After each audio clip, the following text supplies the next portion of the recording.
In 2024, the average battery energy storage system in ERCOT made just $55 per installed kilowatt of capacity. This represents a 71% decrease year over year from 2023, and is also 61% lower than the 2022 average of $144 per kilowatt. The decrease in revenue was largely a product of two factors.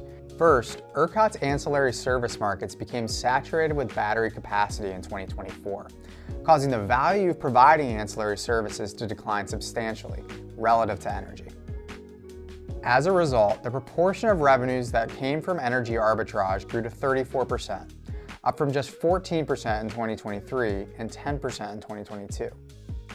The other major factor was that volatility at ERCOT's energy markets was also greatly reduced in 2024.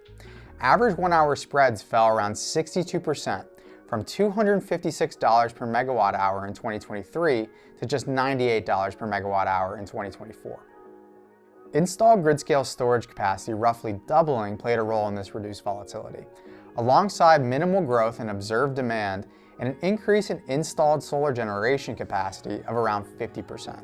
With ancillary services providing less value, the amount of storage capacity offered into ERCOT's real-time market to provide energy nearly tripled over the course of the year. Head to the Modo Energy Terminal now to read more about how the wholesale revenues of individual batteries, as well as their respective owners and operators, stacked up to each other in the year 2024. Thanks for watching.